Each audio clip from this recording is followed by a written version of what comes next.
Okay, so today's webinar is just to touch on helping people with mental illness quit smoking. Again, we'll record this, so it's going to be up on the website a little bit later on.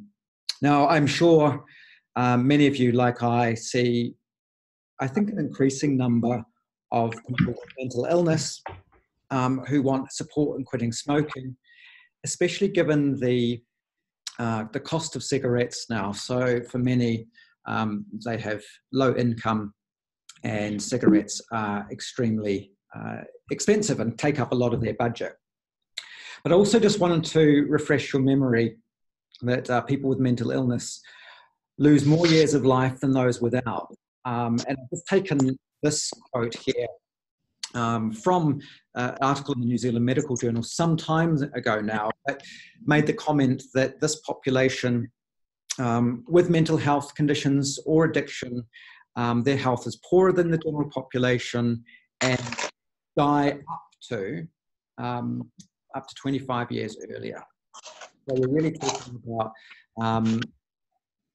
quite a large number of years of life lost. In terms of smoking and mental illness, we know that smoking rates are much higher in people with mental illness, some 2 to 3 times that in the general population. And I think we're seeing a change now, but certainly in the past, smoking was almost accepted as part of the culture. And it's almost like people with mental illness, smoking is the least of your worries. Or they'll say one illness at a time. And this is often the case in addiction services where people would say, well, let's just manage your alcohol or perhaps manage your opioid dependence, and then we'll deal with smoking later. Actually, just on that note, there's no strong evidence that doing it in that way makes things better or worse, but you should be guided by people and their wishes. Some people want to do everything at a time, others don't. Now, I just want to highlight here the tobacco withdrawal syndrome. I know all of you know about these symptoms because this gets drummed into you in all of the training. But there are a few things on here that, of course, are also symptoms of mental illness. For example, insomnia or sleep disturbance, depressed mood, restlessness, irritability, poor concentration. So, if you've already got some of these symptoms related to your mental illness, and then you're stopping smoking as well, then it's almost a double whammy, if you like. So really taking note of this and working with your clients with mental illness to really control as best you can the symptoms of tobacco withdrawal can make a big difference. And not only is, they're sort of getting these other symptoms that are similar to their mental illness, but people with mental illness may be more likely to experience nicotine or tobacco withdrawal symptoms than people without mental illness. And you know that if you're more dependent, if you're a highly dependent smoker, you're also more likely to experience these withdrawal symptoms. So I think when you're seeing people with mental illness, take some extra time with them to make sure you're checking on their withdrawal symptoms. Actually ask them about how irritable they might be, how depressed they might be. Use those rating scales that are in some of the questionnaires that you have and work on reducing those as much as you possibly can. Now, I often hear, or at least did hear, cessation treatments for people with mental illness don't work, or there's nothing that works. Treatments do work. It's just that often people with mental illness have a whole lot of other things going on, and they're also typically more highly dependent. What we know doesn't work is just brief counselling without medicine is not going to be effective in helping people stop smoking. So whilst we've got all this brief advice stuff going on in hospitals and primary care, I think the key thing with mental illness is making sure that you get them into services that can help support them over their quit attempt and increase their chances of quitting long term. And here you really need some multi-session behavioural support, plus of course with medicines. And again, they're most likely to benefit probably from face-to-face services, and more intensive. So it might need to be more than once a week, or it might be once a week face-to-face, text messaging at other times. And a very nice piece of research published a few years ago now, but talked about sort of the usual care treatment, and this would be still face-to-face versus bespoke treatment. So bespoke treatment is tailored to the needs, the right level of support for that person. Everyone's going to be different, and it's about adapting your program to best meet the needs, and you can get quite a difference, and this was a significant difference in 12-month CO validated quit rates in this program. Actually very high quit rates for people with mental illness.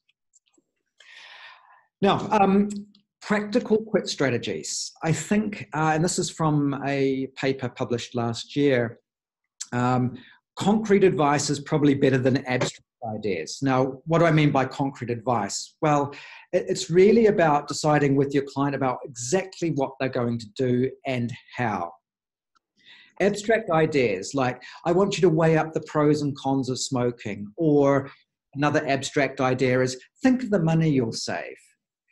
For people with severe mental illness, it's quite difficult to really get to grips with quite abstract ideas. Planning and identifying a range of strategies to help you not smoke are quite difficult. A concrete task would be, in the first 4 weeks, I don't want you to go out drinking with your smoking mates. So a very clear task. It's not that you're dictating what to do, but you're working with your client to come up with something that's just very concrete. Another one might be, if you have an urge to smoke, that's really bad, I want you to text me. Every time it's bad, text me and I'll text you back. So getting down to things that they can actually do and remember. Because don't forget that people with mental illness often have a whole lot of other things, competing things going on. And when you can't concentrate at the best of times, simple, straightforward advice is really good. Another practical task might be replacing smoking with other behaviours. We often talk about this, especially with boredom. People smoke when they're bored, so having another behaviour to do might be useful. And it's thought that maybe mobile phone type things could be useful in this space as well. And I'm not very good with what's on with mobile phones, but Candy Crush or something like that. If they've got that, if you have an urge to smoke, I want you to pick up your mobile phone and play this game. So distraction might help here too. And for this group of smokers, enhancing social support is going to be really helpful. Often people are isolated with mental illness. They don't have a lot of social support in place. So making some very clear, concrete tasks of linking people up and making sure that they're in contact on a regular basis. And finally, GBT, group-based treatment, may provide more benefits for those with mental illness over individual support. Now, in my experience, this is always a little bit difficult in that you do have to tailor your group-based treatment, especially for those who are not particularly well and finding it difficult to concentrate, for example. But the ways in which GBT might have some benefits include that you've got more peer support. So you've got others similar to themselves perhaps, or even without mental illness, that can provide that support for people. I think groups in general often provide opportunity for repetition. You tend to repeat the same things, or people will ask questions that someone may not have felt able to ask. Okay, so, oh, I just got a message here. Is it me, or is just the sound suddenly stopped? I hope everyone can still hear. Good, I'm getting some responses to say yes. So just check your sound there. Organising efforts are sort of around a target quit date. Again, important in a group setting, and typically the group has the whole date, and this might be quite useful for people with mental illness. And of course, advice and motivation from peers who have quit smoking. So sometimes within groups, you can bring people back in that have gone through and have quit, and they can do the talking for you. They can show how good it was without you having to tell everyone that yourself. Okay, so just to recap, more intensive support is certainly important. Don't forget concrete, clear advice, not abstract thinking, and group-based support may be more effective. Now, stop smoking medicines. I still hear this concern about using stop smoking medicines in people with mental illness, but I want to again reassure and reiterate that all stop smoking medicines can be used in people with mental illness. NRT and varenicline are probably the two most easiest to use because they have no interactions with any other medicines that people with mental illness may be taking. Bupropion, Zyban can be used, but it should be used in caution, for example, in those taking antidepressants or antipsychotic drugs. Now, that's going to be up to the prescriber at the end of the day, but I want to reiterate that these medicines have been used in this population, and people should not be excluded from using stop smoking medicines just on the basis of mental illness. Now, this is perhaps less of a concern now than it used to be, but previously there was quite some concern about using varenicline or Champix in people with mental illness. And most of this was from post-marketing reports where people had taken it, they had an exacerbation of their psychiatric illness, people were thinking of committing suicide, for example, and everyone got really worried. Thankfully, we had a large trial published 3 years ago now, so this is getting quite old data, but I just want to refresh your memory of this. This was the so-called EAGLE study, and it was designed to test the safety of stop smoking medicines. And this was a large study, over 8,000 smokers. Roughly half had a history of psychiatric disorders and half did not. Okay, so half had a history, half didn't. Everyone was stable though, so these people weren't acutely unwell. And then everyone was randomized to one of 4 treatment arms. They either got the standard varenicline treatment or bupropion treatment or patch or placebo. Okay, so this was a placebo-controlled trial. And in this study, it was also triple dummy. So if you were taking Champix, varenicline here, you also had to take placebo, bupropion, and placebo patch. If you were on the real patch, you had to take dummy tablets of varenicline and bupropion. And if you were on placebo, you had dummy treatments of everything. And that's just a way to try and blind participants to what medicine they were actually on. And as I mentioned, this study was designed to look at the occurrence of these neuropsychiatric adverse events.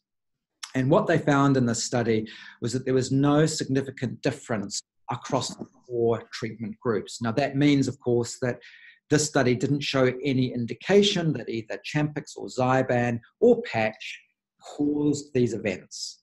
It's not to say that these events didn't occur. People did get have low mood, they did get restless, they didn't sleep well, but it appears that this is more likely to be from stopping smoking as opposed to the medicines. They did show, though, in those with a history of psychiatric illness, that they were more likely to experience these adverse events than those without psychiatric illness, but it wasn't the medicines that caused this. Okay. Now, more recently, a paper published in March this year, they looked at the predictors of these neuropsychiatric adverse events. So, who is it that you should watch out for?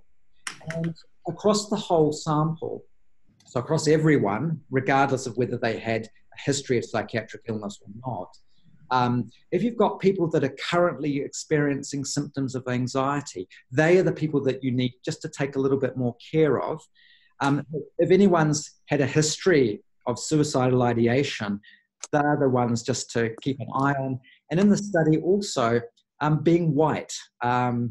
If you're white ethnicity, then you are more likely to experience neuropsychiatric adverse events than if you were Black American, for example, or other ethnicity, which is interesting. You might have some comments on why that might be. I did wonder if it was sort of social factors, and that some of the other ethnic communities may have more social support than the traditional Pākehā society. For those smokers with psychiatric disorders, so those with mental illness, people you know have mental illness, apart from those things above, there are some additional risk factors. So younger people, being female, a history of substance use disorders, so they've got other addictions, if they're more highly dependent, and if they have more severe psychiatric illness, they're the people you just need to watch out for as well. Again, it's not to do with the stop smoking medicines, but it's just watching out for these people to make sure that they're okay. And if you're worried, you get them in touch with their mental health service providers. Now, in terms of quit rates, just remember that all medicines were more effective than placebo in this study, but Champix again, and this isn't unusual, Champix again was more effective than a single product NRT and more effective than bupropion or Zyban. So, you know, I think it's probably a time that we could, for those people with mental illness that really have struggled with quitting and they haven't tried Champix, that you could advocate a little bit more for them to access this medicine, because it is effective in this group, like it is with anything else. Now, I just wanted to finally finish off on touching on, you know, what else do we need in this area?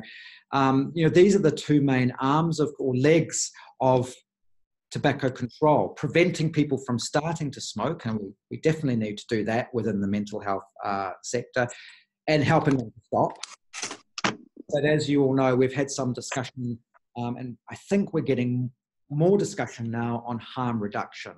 So for people that can not stop smoking and nicotine use completely, should we offer a continuation of nicotine use? And as you know, the Royal College of Physicians say, well, actually, the provision of nicotine for some smokers may actually be helpful in helping them stay off smoking. And the most obvious example here, of course, is with electronic cigarettes. And there's some suggestion that these may be helpful in people with mental illness. So just to finish off, you know this, the rates of smoking in people with mental illness are high, 2 to 3 times higher than the general population. People with mental illness do want to quit smoking, not always for health reasons, it might be for financial reasons. They just, whilst they want to quit smoking, they typically struggle more to quit. They may be more likely to experience severe tobacco withdrawal symptoms, so make sure you monitor these in people with mental illness. People with mental illness should be encouraged and supported to stop smoking, and the best thing they could do is seek multi-session face-to-face behavioural support and combine those with stop smoking medicines. So this is where we should be encouraging people to go. Of course, there is no one-size-fits-all approach with this, even for those with mental illness. So think about your service design and delivery and how you might better provide care for this group.